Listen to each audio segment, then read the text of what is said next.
आज सिर्फ एक तिथि नहीं, यह नई शुरुआत का संकेत है। आज सूर्य उत्तरायण होता है और हमें याद दिलाता है कि अंधेरा कितना भी लंबा क्यों ना हो, रोशनी जरूर लौटती है। मकर संक्रांति सिखाती है कि जिंदगी में आगे बढ़ते रहो, ऊपर उठते रहो, बिल्कुल उन पतंगों की तरह जो हवा से लड़कर आसमान छूती है। तिल और गुड़ की मिठास ये बताती है कि रिश्तों में अगर थोड़ी मिठास रखी जाए तो हर करवाहट आसान हो जाती है।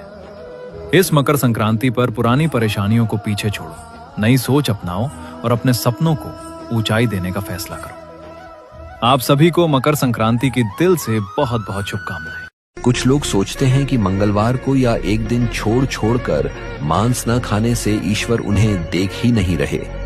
अगर तुम्हें लगता है कि ईश्वर कैलेंडर देखकर फैसला करता है, तो या तो तुम ईश्वर को बहुत छोटा समझते हो या फिर स्वयं को बहुत चालाक। ईश्वर तुम्हारी थाली नहीं, तुम्हारी चेतना देखता है। वो ये नहीं पूछता कि आज क्या खाया, वो पूछता है क्यों खाया। अगर दया सिर्फ दिन देखकर जागे तो वो दया नहीं, दिखावा है। और अगर भय के कारण मांस छोड़ा जाए तो वो भक्ति नहीं, सौदा है। याद रखो, ईश्वर मूर्ख नहीं है और जो उसे मूर्ख समझे वही सबसे बड़ा मूर्ख होता है। दुनिया के लिए 1 जनवरी नया साल हो सकता है, लेकिन ये भूल मत जाना कि हमारे लिए समय सिर्फ तारीख से नहीं, प्रकृति से चलता है। कैलेंडर बदलने से साल नया नहीं होता।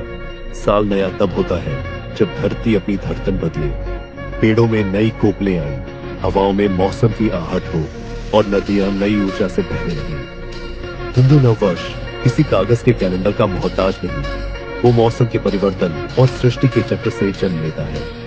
यही कारण है कि हमारा नववर्ष सिर्फ साल नहीं बदलता, पूरा पर्यावरण बदलने की शुरुआत करता है।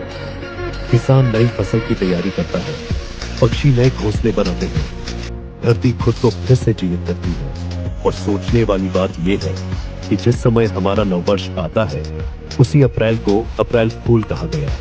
जबकि सच्चाई ये है कि जो प्रकृति से कटकर सिर्फ तारीखों पर जीता है, वही सबसे बड़ा मूर्ख होता है।